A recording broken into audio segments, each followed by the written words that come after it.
నమస్తే తెలుగు న్యూస్కి స్వాగతం. ఎట్టకేలకు పోసాని కృష్ణమురళిని మైహోం భుజాలో ఉన్న ఇంట్లోకి వెళ్ళి పోలీసులు అరెస్ట్ చేశారు. అయితే పోసాని కృష్ణమురళి మీద పెట్టిన కేసులు నాన్ బెయిలబుల్ కేసులు అయినప్పటికీ పోసాని కృష్ణమురళి మీద విద్వేషాలు రెచ్చగొట్టేలా వ్యాఖ్యలు చేశారు అనేటువంటి కేసుల మీద ఆయన మీద కేసులు నమోదు చేశారు. అసలు పోసాని కృష్ణమురళి గత 3 నెలలుగా రాజకీయాలకి నాకు ఎటువంటి సంబంధం లేదు, ఇక మీద రాజకీయాలు మాట్లాడను అని దండం పెట్టిపోయాడు కదా. ఇప్పుడు ఎక్కడ మాట్లాడాడు ఈయన? ఇప్పుడు మాట్లాడలేదా? ఇప్పుడు మాట్లాడా లేదా గతంలో మాట్లాడిన వాటి మీద ఇప్పుడు కేసు పెట్టారా? అందుకే ఆయన్ని అరెస్ట్ చేశారు. దాదాపు ఏపీలో రాష్ట్ర వ్యాప్తంగా కేసులు నమోదయ్యి ఉన్నాయి ఆయన మీద. పోసాని కృష్ణమురళి ఒకవేళ పవన్ కళ్యాణ్ గురించి, పవన్ కళ్యాణ్ ఫ్యామిలీ గురించి, ఆయన కూతుర్ల గురించి, తల్లి గురించి చేసిన వ్యాఖ్యలే కారణమై ఉండవచ్చేమో అనేది ఇప్పటి వరకు అందరూ అనుకుంటా ఉన్నారు. సో ఆ నేపథ్యంలోనే అరెస్ట్ చేయాలంటే ఇంతకాలం ఎందుకు పట్టింది అనేది ఒక ప్రశ్న వస్తూ ఉంది. మరి ఇప్పుడు ఎందుకు అరెస్ట్ చేశారనేది ఒక ప్రశ్న. దాంతోపాటు ఇంకొక ఉన్న ప్రశ్న ఏంటంటే, ఈ మధ్య కాలంలోనే వల్లభనేని వంశీ జైల్లో ఉన్నప్పుడు విజయవాడలో పేర్ని నాని, సరే జగన్మోహన్ రెడ్డి వచ్చినప్పుడు అందరూ బయటకు వచ్చారు, అది వేరే విషయం. కానీ పేర్ని నాని, వంశీ భార్య, ఇంకా కొంతమంది ఆయన లాయరు, వీళ్ళంతా జైలు లోపలికి వెళ్ళి చూసి వచ్చిన తర్వాత కాదు జైలు లోపలికి పేర్ని నానిని అనుమతించలేదు అనుకుంటా, తర్వాత మళ్ళీ అనుమతించారు. బయటకు వచ్చిన తర్వాత ఆయన ఒక రకంగా చెప్పాలంటే నన్ను ఎవడో ఏం పీకలేడు, నన్నేం పీక్కోలేరు అనే స్థాయిలో మాట్లాడారు. కానీ ఆయన కొంచెం పాష్గా నా రోమం ఏమీ ఊడదు నా మీద కేసులు పెట్టినంత మాత్రాన అని అనేసారు పేర్ని నాని.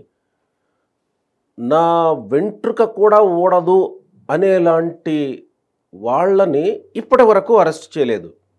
మీకు నమస్కారం అయ్యా బాబు, నేను రాజకీయాలకు దూరంగా ఉంటాను, ఇక రాజకీయాలు మాట్లాడను, రాజకీయాలకు నాకు సంబంధం లేదు, నా ఇంట్లో వాళ్ళు ఏడుస్తున్నారు, నా కొడుకు అల్లాడిపోతున్నాడు, నా భార్య అల్లాడిపోతుంది, నేను దూరంగా ఉంటా అని చెప్పి అంతకు ముందే వారం రోజుల కిందట ఒక ఛానల్లో డింగ్ డాంగ్ అనే ఒక ప్రోగ్రామ్ని లాంచ్ చేసి దానిలో సెటైరిక్గా మాట్లాడుతూ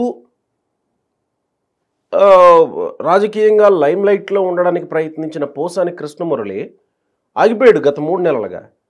పోసాని కృష్ణమురళిని ఇప్పుడు అరెస్ట్ చేశారు. నా ప్రశ్న ఏంటంటే ఇక్కడ ఒకటి, ఇప్పుడు ఎందుకు అరెస్ట్ చేశారు అనేది, రెండోది వెంట్రుకు కూడా ఊడదు అనే వాళ్ళని వదిలిపెట్టి మరి సైలెంట్గా ఉన్న వాళ్ళు ఎందుకు అరెస్ట్ చేయాల్సి వస్తుంది? అంకమరావు గారు ప్రముఖ రాజకీయ సామాజిక విశ్లేషకులు ఉన్నారు. నమస్కారం అంకమరావు గారు. నమస్తే గోపికృష్ణ. నా ప్రశ్న ఉత్పన్నం అవుతుందా?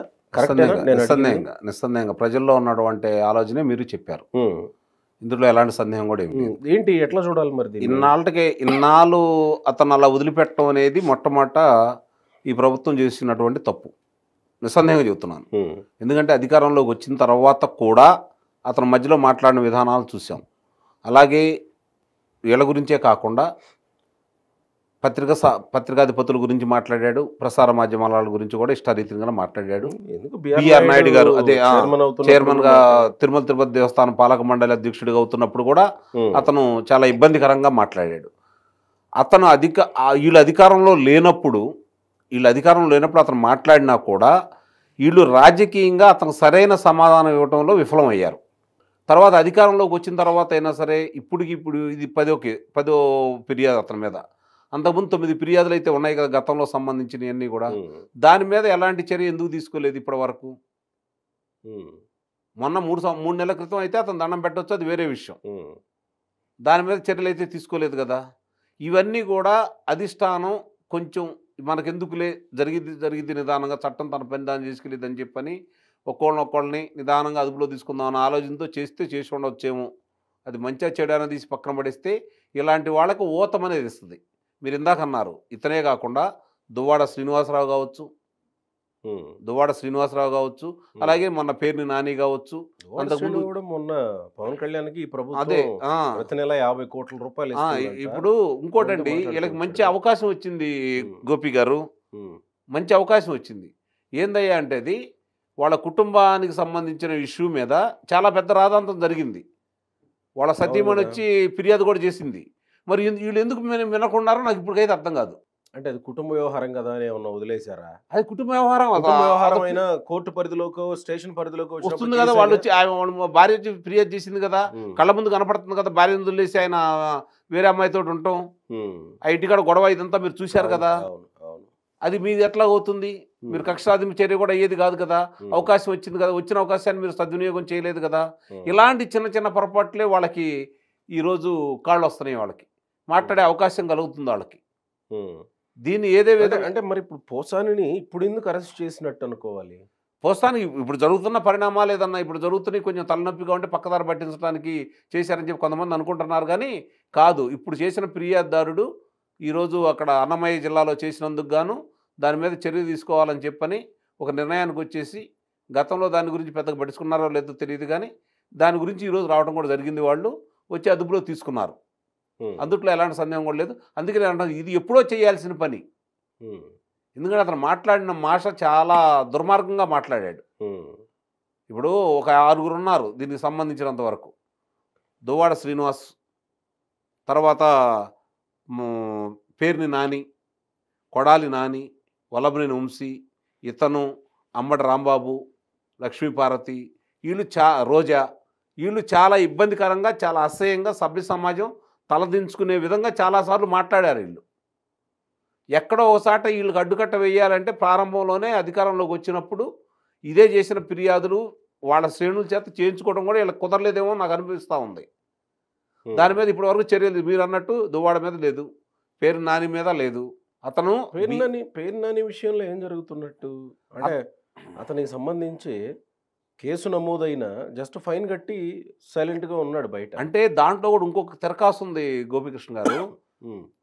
వాళ్ళ పౌర సరఫరాల శాఖలో ఉన్నటువంటి నియమ నిబంధనల ప్రకారం ఏదన్నా అక్రమాలు జరిగి పంపిణీదారుడు ఎవరైనా ఇట్లా చేస్తే 10 అతని మీద అపరాధ రుసుము వసూలు చేసే హక్కు కూడా వీళ్ళకు ఉంది. మీరు కూడా కట్టించుకుని అతను ఎంత తీసుకుంటే అంత కట్టించుకున్నారు. 1,82,87 లక్షలు. మరి దాన్ని ఎందుకు అట్లా వదిలేశారనేది ఇప్పుడు కూడా అర్థం కాని పరిస్థితి. ఏదనంటే న్యాయస్థానం వెలుసుబాటు ఇచ్చేంత అవకాశం మీరు ఎందుకు ఇస్తున్నారు? అంటే పేరు నాని మీద ఏం కేసులు లేవేమోనండి ప్రస్తుతానికి. పేరు నాని మీద కేసులు ఏమీ లేవేమో, అందుకే వదిలేశారేమో. అంటే ఇలాంటి మాట్లాడినప్పుడు కూడా ఎవరు మాట్లాడలేదు కదా, ఇంటర్ కూడా పీక్కోలేరు అని అంటే చాలా ఉన్నాయి. బహుశా అతని మీద అతని కుమారుడు మీద ఉన్నాయి అభియోగాలు ఉన్నాయి, ఇష్టారీతిగా మాట్లాడినవి ఉన్నాయి, అభియోగాలు కూడా ఉన్నాయి. బియ్యం ఉదంతమే కళ్ళ ముందు కనపడతా ఉంది కదా. అక్కడ జరిగిన చాలా దాంట్లో అతని ప్రమేయం ఉందనేది అందరికీ తెలిసిందే, బహిరంగ రహస్యమే. పెద్ద తలకాయలు కాపాడుతున్నారని చెప్పి అందరూ అనుకుంటున్నారు. మీ అనుమానం కూడా నిజమే. అందుట్లో అనుమానం ఏముంది? ఈ పార్టీలో ఉన్న పెద్ద తలకాయలే, కూటమిలో ఉన్న పెద్ద తలకాయలే అతను కాపాడుతున్నారు అని చెప్పని భావిస్తున్నారు. మరి ఇక్కడ కొడాలి నాని, వల్లభనేని వంశీ విషయంలో కొంతమంది రాయబారం కొంతవరకు ఫలించింది చంద్రబాబు నాయుడు దగ్గర అనేది ఒక చర్చ ఉంది కదా. మరి పోసాని గురించి ఎవరు రాయబారం నడిపించలేదా? లేదు, అతని గురించి వదిలేశారు ఒక రకంగా చెప్పాలి అంటే. మళ్ళీ ఇప్పుడు ఎందుకు అదుపులో తీసుకున్నాను కొంచెం విచిత్రంగానే ఉంది. వదిలేయడం అంటే ఏం మాట్లాడుకోని అని వదిలేసినట్ట, లేకపోతే ఏముంది కాదు. ఈ చిన్న చిన్న చేపలు ఎందుకు, తిమింగళాల గురించి ఆలోచిద్దాం అనుకున్నారేమో నిన్నదాకా. మరి ఇప్పుడు తిమింగళాల వదిలేసి చిన్న చేప జోలు కిందకు వచ్చారో కూడా అర్థం కాని విషయం. అంటే జనసేనకు సంబంధించి తిమింగళమే అయి ఉండొచ్చు కదా పోసాని, ఎందుకంటే ఆ స్థాయిలో తిట్టాడు కదా. అవును, డెఫినెట్గా జనసేనకు సంబంధించి తిమింగళం అయి ఉండొచ్చు. తర్వాత నంది అవార్డ్స్ని, అది తెలుగుదేశం ప్రభుత్వం అప్పుడు అతను కూడా వచ్చింది గమనించాల్సింది, సామాజిక వర్గం మీద అట్లా కదా. ఆ రోజు అతనికి కూడా ఆ పురస్కారం ఉంది, నంది అవార్డు. ఆ రోజు వాడు ప్రకటించిన పురస్కారాలు అతనికి కూడా ఉంది. అయినా సరే ఇష్టారీతిగా మాట్లాడాడు అతను. అదే ఆ రోజు నుంచి కూడా అప్పుడు అధికారంలో ఉన్నప్పుడు అతను వదిలేశారు, ప్రతిపక్షంలో ఉన్నప్పుడు పెద్దగా అతనికి ధీటుగా సమాధానం అయితే చెప్పలేదు. ఇప్పుడు మళ్ళీ అధికారంలో వచ్చిన తర్వాత కూడా ఈ 8 నెలలు మేనవేషాలు లెక్క పెడతానే ఉన్నారు. ఇప్పుడు జనసేన వాళ్ళు దాన్ని పట్టించుకొని మీరు ఇంకేది చూస్తున్నారని చెప్పి వాళ్ళు కొంచెం అగ్రెసివ్గా వెళ్ళి దీన్ని ముందుకు తీసుకెళ్లారేమో అనిపిస్తుంది నాకు. ఈ ఓవరాల్ ఎపిసోడ్ చూసిన తర్వాత ఒక్కటైతే క్లియర్ అండి, పవన్ కళ్యాణ్ సీరియస్ అయితేనే, పవన్ కళ్యాణ్ సీరియస్గా తీసుకుంటేనే అరెస్టులు అవుతున్నాయి, అరెస్టులు చేస్తున్నారు అని ఏకీభవించాలేమో కదా మనం. కొంత దానికి కూడా మనం ఒప్పుకోవాల్సిన పరిస్థితి అయితే కనపడతా ఉంది. అందుట్లో అయితే అనుమానమే లేదు. యాదృచ్ఛికమైనా లేకపోతే ఆయన మాట్లాడిన తర్వాత జరుగుతున్నాయి కాబట్టి నిజంగానే ఆయన ఏంటిదని చెప్పని అడుగుతున్నారని చెప్పని భావించి తప్పనిసరి పరిస్థితుల్లో ముందుకెళ్తున్నారేమనే భావన కూడా జనంలో ఉంది. దాన్ని కూడా మనం కొట్టివేయలేని పరిస్థితి. అంటే ఈ విషయంలో కూడా కాస్త పవన్ కళ్యాణ్ వైపు నుంచే వచ్చినట్టు అనుకోవాలి. అందుట్లో అనుమానం ఏముంది దాంట్లో. ఇప్పుడు వాళ్ళ కార్యకర్త ముందుకు వచ్చేసాడు కాబట్టి ముందుకు వాళ్ళే దాన్ని తీవ్రంగా పరిగణించారని భావించాలి. అంటే తెలుగుదేశం వైపు నుంచి చర్యలు ఏమీ ఉండవు, ప్రస్తుతానికైతే లేవు కనబడుతుంది, ఉండవు. ఒకవేళ జనసేన వైపు నుంచి పవన్ కళ్యాణ్ ఏదన్నా రియాక్ట్ అవ్వాల్సిందే, చర్యలు తీసుకోవాలి. ఇప్పుడు అదే కొంచెం మరి తెలుగుదేశం పార్టీ వైపుగా, సరే కూటమి అంటే 3 పార్టీలు వస్తాయి, అది వేరే విషయం. పార్టీ వైపు నుంచి ఏం సందేశం ఇస్తున్నట్టు? పార్టీ వైపు నుంచి అంటే పాపం ఒకవైపు నుంచి లోకేష్ బాబు మొన్న శాసన మండలిలో కూడా మాట్లాడిన ఉదంతం కూడా చూసాం కదా, కొంచెం తీవ్రంగానే మాట్లాడాడు. చర్యలు ఉన్నాయి, మొదలు పెట్టాము, ఎర్ర పుస్తకం మొదలు పెట్టిందని చెప్పని మాట్లాడాడు. అంటే ఒక క్రమ పద్ధతిలో వస్తున్నాం అని చెప్పి వాళ్ళు భావిస్తున్నారు. జనం ఏ విధంగా భావిస్తున్నారంటే మీ క్రమ పద్ధతి ఇవన్నీ తీసి పక్కన పడేసేయండి, ఆధారాలు ఉన్న దాంట్లో కూడా మీరు ముందుకు వెళ్ళట్లేదు, అసలు ఇది రెడ్ బుక్కేనా, అనుమానం కూడా వస్తుంది. ఇది ఎర్ర పుస్తకం అయితే కాదు. వంశీ తనకు తాను కిడ్నాప్ కేసులో ఇరుక్కున్నాడు. అదే చెప్పేది, అందుకే నేను చెబుతుంది.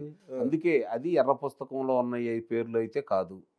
వాళ్ళకై వాళ్ళు వచ్చి పరిగెత్తలేక కాళ్ళు పడిపోతే దొరుకుతున్నారు తప్ప వీళ్ళు పరిగేసి అయితే పట్టుకోవట్లేదు.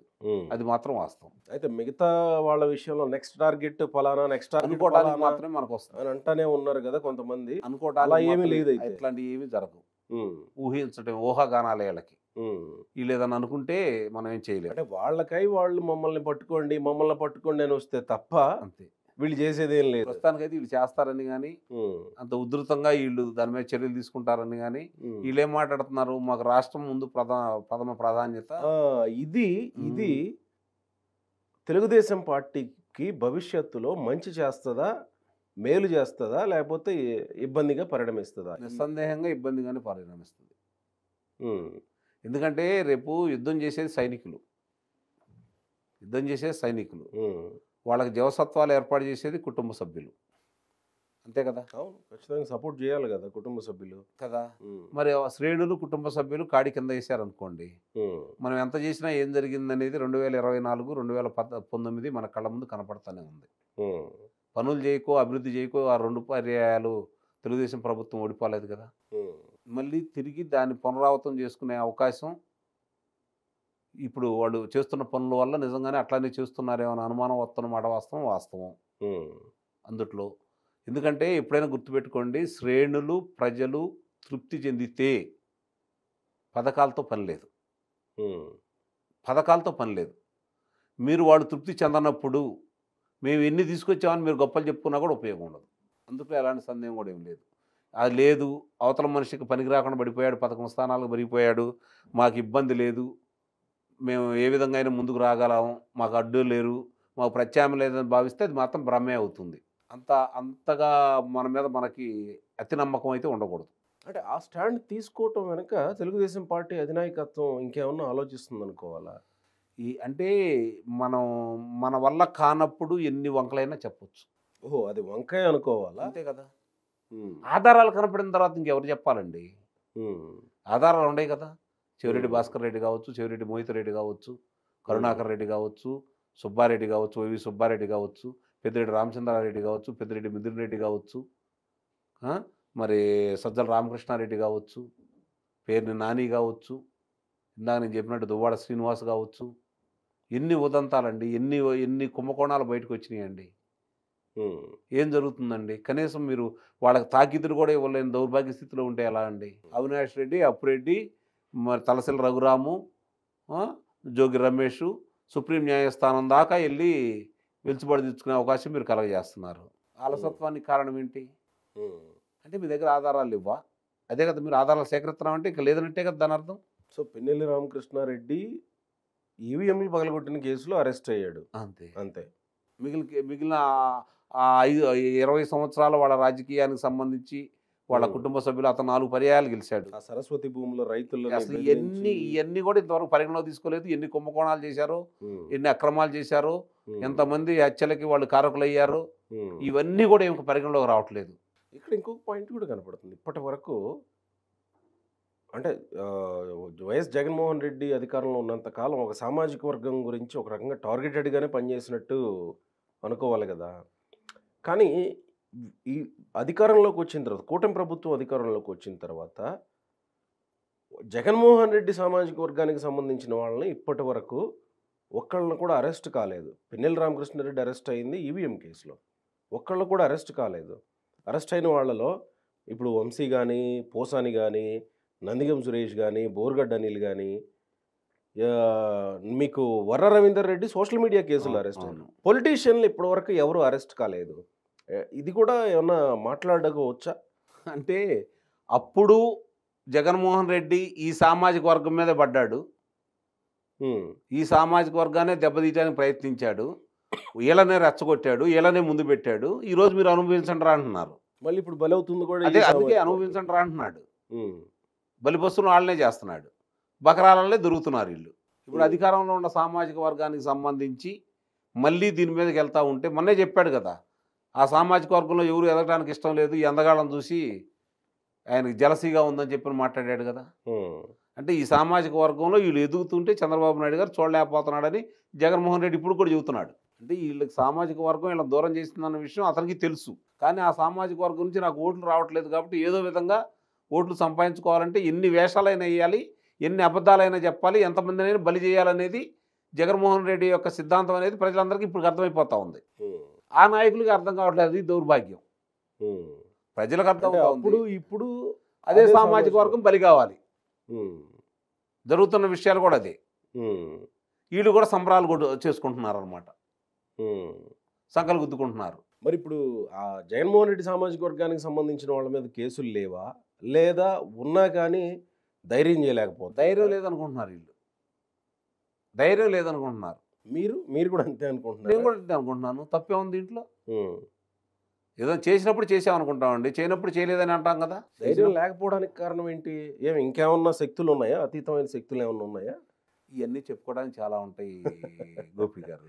మనలో ఏదన్నా ఉందనుకోండి, చేయాలనే తపన ఉందనుకోండి, చేస్తుంటే వాళ్ళు అయితే అడ్డుపడరు కదా. ఈ దుర్మార్గాలను అడ్డుపడ్డ వీళ్ళు చేసిన దానికి అన్నీ పేపర్ మామూలుగా మనకి చూసుకోవడానికి పనికి వస్తున్నాయి, మాట్లాడుకోవడానికి పనికి వస్తున్నాయి, ఆధారాలు కనపడుతున్నాయి, అభియోగాలు మోపుతా ఉన్నారు. తీసుకొచ్చిన వాళ్ళు 307 కింద తీసుకొచ్చినటువంటి చెవిరెడ్డి మోహిత్ రెడ్డి ఎన్నాళ్ళు అవుతుంది అతను బయటికి వెళ్ళిపోయి? దాని గురించి ఈ రోజు వరకు ఏమన్నా కార్యక్రమాలు ఏమైనా ఉన్నాయా? పెద్దిరెడ్డి రామచంద్రారెడ్డి బయటకు వచ్చి సవాల్ చేస్తున్నాడు. మరి దాని గురించి ఏమన్నా మీ దగ్గర స్పందన ఏమన్నా ఉందా? అసలు ప్రభుత్వం వైపు నుంచి స్పందన ఏది? అదే కదా చెప్పేది. ఒక పత్రిక ఒక రకంగా యుద్ధమే చేస్తుంది. 2 పత్రికలు చేస్తున్నాయి. 2 పత్రికలు యుద్ధమే చేస్తున్నాయి. ఆ రోజు ప్రతిపక్ష పాత్ర పోషించారు, మళ్ళీ తిరిగి వాళ్లే ఇప్పుడు ఈ ప్రతిపక్ష పాత్ర పోషించాల్సిన పరిస్థితి వాళ్ళకే కలుగుతుంది. మరి ప్రభుత్వం నుంచి ఏ చర్యలు? చాలా విచిత్రంగా ఉంది. ఇట్లాంటి పరిస్థితి చంద్రబాబు నాయుడు గారి ఆయన 14 సంవత్సరాల రాజకీయ జీవితంలో నేనైతే చూడలా. దీనికి లేదో వేరే సర్ది చెప్పుకోవాలని ఎంత ప్రయత్నం చేసినా ఇప్పటికైతే నేనైతే చూడలా. ఇది కాదు చంద్రబాబు నాయుడు గారి గురించి ప్రజలు ఆశించింది. నీకు రేపు పొద్దున వాస్తవం చెబుతున్నానండి గోపి గారు, మీరు ఏమన్నా అనుకోండి, ప్రజలు ఏం కోరుకుంటున్నారంటే, నువ్వు అమరావతి కట్టావా, పోలవరం పూర్తి చేస్తావా, లేకపోతే విశాఖ ఉక్కు నిలిపావా, రైల్వే జోన్ తీసుకొచ్చావా? ఇవి కాదండి ప్రజలు ఈరోజు కోరుకుంటుంది. అభివృద్ధి కోరుకుంటాం మాట వాస్తవమే. అభివృద్ధి చేసుకునే దాంట్లో పాటు అభివృద్ధికి ఆటంకవాదుల్ని వాళ్ళని అదుపులో చెయ్యండి అని చెప్పని ప్రజలు కోరుకుంటారు. ఖచ్చితంగా అవసరమే కదా, లా అండ్ ఆర్డర్లో ఒక భాగం కదా. మరి అలాంటి వాళ్ళని వదిలి చేసి నేను ఏదో చేస్తాను అంటే రేపు పొద్దున వాళ్ళు రారు అనేది ఏంటి మీరు ఇచ్చేది హామీ? వాళ్ళు రాదు అని మీరు భావిస్తే ఎలా? మీకు 23 స్థానాలకు వచ్చిన తర్వాత వాళ్ళు అట్టానే అనుకున్నారుగా. ఇప్పుడు వీళ్ళు కూడా ఆ బూచిని చూపించి వీళ్ళు బతకాలనుకుంటున్నారే తప్ప ఆ భయాన్ని చూపిస్తున్నారు అంత తప్ప. వీళ్ళు మాత్రం ఈ ప్రజలకు వేరే చేసిందంటే ఏం లేదు. అంటే ప్రజలు చేసిందంటే ఇన్ సెన్స్ అభివృద్ధి గురించో దీని గురించో కాదు నేను మాట్లాడుతుంది. వాళ్ళు కోరుకున్న విధంగా వీళ్ళకి శిక్షలు వేయట్లేదు అనేది మాత్రం వాస్తవం.